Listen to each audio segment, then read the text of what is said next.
جو شخص حائضہ سے صحبت کرے یا عورت سے دبر کے راستے سے صحبت کرے عمل قوم لوط کی طرح، یا نجومی کے پاس قسمت کا حال معلوم کرنے آئے، تو اس نے گویا محمد صلی اللہ علیہ وسلم پر نازل شدہ تعلیمات کا انکار کیا۔ اسے ترمذی نے روایت کیا ہے۔ حضرت عبداللہ بن عباس رضی اللہ تعالی عنہ سے روایت ہے کہ رسول اللہ صلی اللہ علیہ وسلم نے غسل حیض سے قبل اپنی بیوی سے صحبت کرنے والے آدمی کے بارے میں فرمایا کہ وہ 1 دینار 4 گرام سونا یا نصف دینار 2 گرام صدقہ کرے۔ اسے ابو داؤد نے روایت کیا ہے۔ اس سے دراصل عورت کے حقوق کو پروٹیکٹ کیا گیا ہے، کیونکہ عورت اس حالت میں بیماری کے زیادہ قریب ہوتی ہے صحت کی نسبت، اور کئی قسم کی میڈیکل کمپلیکیشنز کا بھی احتمال ہو سکتا ہے دونوں کے لیے، اس لیے منع کیا گیا۔ اور صدقہ اس لیے رکھا جاتا ہے تاکہ انسان اس ڈر سے کہ پیسے جائیں گے، کیونکہ پیسے کا جانا زیادہ تکلیف دہ ہوتا ہے بعض اوقات، یا پینلٹی یا جرمانہ یا فائن کہہ لیں، تو اس لیے یہ ایک طرح سے روکنے کا سبب بنایا گیا۔ حائضہ طواف کے علاوہ باقی سارے مناسک حج ادا کر سکتی ہے۔ باقی مناسک حج کیا ہے؟ مثلا احرام پہننا، اسی طرح عرفات جانا، مینا جانا، کنکریاں مارنا، یہ تمام چیزیں درست ہیں، لیکن طواف نہیں ہو سکتا۔ شروع میں صحیح ہو سکتی تھی، لیکن چونکہ اب وہ مسجد کا حصہ ہو گئی ہے، اس لیے صحیح کرنا بھی درست نہیں۔ حائضہ نماز پڑھ سکتی ہے، نہ روزہ رکھ سکتی ہے، یعنی نہ نماز پڑھ سکتی ہے نہ روزہ رکھ سکتی۔ تو اب کتنی چیزیں منع ہو گئی؟ طواف، نماز، روزہ۔ حیض شروع ہوتے ہی روزہ ختم ہو جاتا ہے، خواہ سورج غروب ہونے سے 1 لمحہ ہی پہلے کیوں نہ آئے۔ حیض کی وجہ سے روزہ ختم ہونے کے بعد کھانا پینا جائز ہے، البتہ روزہ کی قضا ضروری ہے۔ حائضہ کے لیے روزہ کی قضا ہے، نماز کی نہیں۔ ہمارے یہاں عام طور پر یہ خیال پایا جاتا ہے نا کہ اگر پیریڈز آ بھی جائیں تو روزہ نہیں توڑنا چاہیے اور کچھ کھانا پینا نہیں چاہیے، اس دن کا ہو جاتا ہے۔ یہ خیال غلط ہے۔ دوسرا یہ کہ یہ کہا جاتا ہے کہ چلیں اگر نہیں کھائے پیئیں گے تو روزے کا ثواب مل جائے گا، ایسی بھی کوئی بات کہیں نہیں لکھی ہوئی۔ جب روزہ ہوا ہی نہیں تو ثواب کائے کا ملا؟ ناپاک حالت میں روزہ رکھنے کا یہ ثواب ہے یا الٹا گناہ ہے؟ یعنی ناپاکی میں کس نے روزہ رکھنے کو کہا؟ اور جب روزہ ہی نہیں تو کھانا پینا کیوں حرام کر لیا اپنے اوپر؟ یہ دین میں خود ساختہ پابندیاں ہیں۔ بہت سے لوگ بسا اوقات عورتوں کو پرووک کرتے ہیں یہ کہہ کر دیکھو اسلام نے تمہارے ساتھ کیسی زیادتی کی، اور اسلام میں تو عورت کو کوئی حیثیت ہی نہیں دی گئی، اس کے دین میں بھی نقص بتایا گیا۔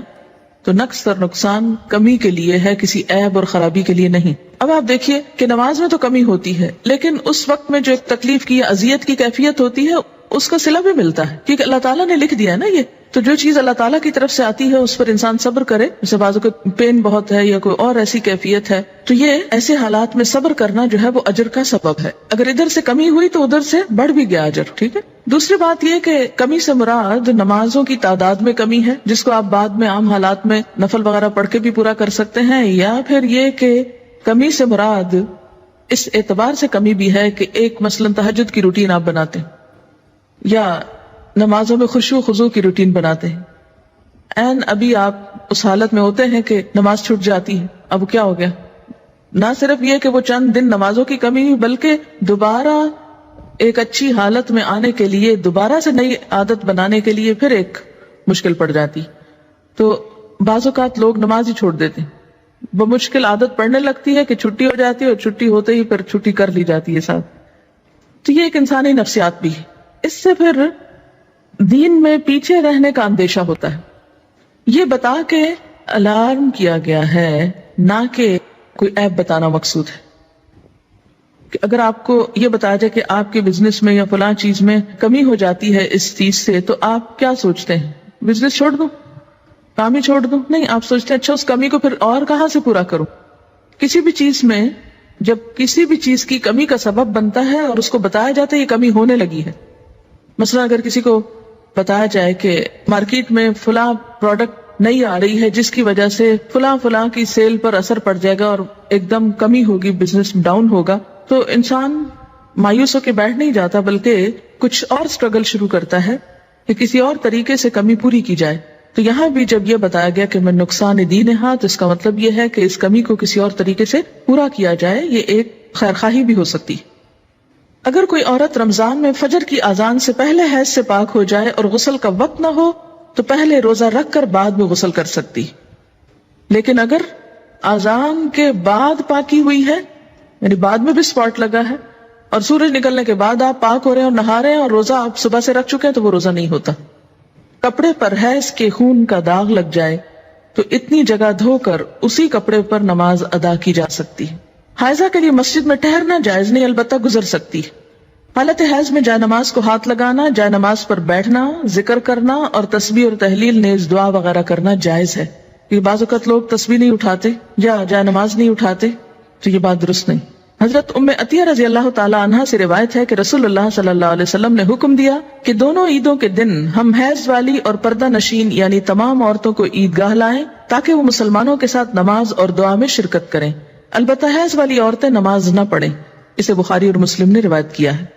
عید کے موقع پر نماز کے لیے سب کو نکلنے کا حکم دیا گیا، جس میں حیض والی اور پردہ نشین عورتوں کو بھی کہا گیا کہ نکلیں، جو کبھی نہیں نکلتی وہ بھی نکلیں تاکہ مسلمانوں کے ساتھ نماز اور دعا میں شرکت کریں. البتہ حیض والی عورتیں نماز نہ پڑھیں. تو اس سے کیا پتہ چلتا ہے کہ عیدگاہ تک جانا، وہاں بیٹھنا اور دعا میں شریک ہونا ایسی عورتوں کے لیے بھی جائز ہے. حیض کا خون نہ لگے تو حائضہ کے کپڑے پاک رہتے ہیں جنہیں دھوئے بغیر نماز پڑھی جا سکتی. حائضہ کا دوپٹہ یا چادر اوڑھ کر دوسری عورت نماز پڑھ سکتی. حیض سے پاکیزگی حاصل کرنے کے بعد اگر خاکی یعنی براؤن یا زرد یعنی یلوش پانی خارج ہو تو دوبارہ غسل کرنے کی ضرورت نہیں. حیض سے پاکیزگی حاصل کرنے کے لیے بے جا عجلت اور بے جا تاخیر دونوں سے کام نہیں لینا چاہیے. بے جا عجلت کا کیا مطلب ہے کہ انڈیو جلدی، یعنی ہے کب پاک ہوگی، کہیں نماز نہ چلی جائے، کہیں روزہ نہ چلا جائے. اچھا نہا لی، پھر دیکھا کہ ابھی تو نہیں پاک ہوئے، پھر نماز چھوڑ دی، پھر روزہ توڑ دیا، پھر نہا لیا. تو یہ کھیل نہیں بنانا چاہیے اس کو. اسی طرح بے جا تاخیر کے پاک بھی ہو چکے ہیں لیکن نہائی نہیں رہے، محض سستی کے مارے کہ اچھا ایک دو نمازیں اور چھوڑ لیں، آرام کر لیں، تو ایسا نہیں کرنا چاہیے. غسل حیض میں تاخیر ہونے پر قضا نمازیں ادا کرنا چاہیے. یعنی اگر کسی وجہ سے پانی ختم ہے، پانی نہیں ہے، یا کئی سفر کی حالت میں ہے کہ ٹائم پہ نہیں پہنچے آپ کہ نہا سکیں، یا کوئی وجہ بن گئی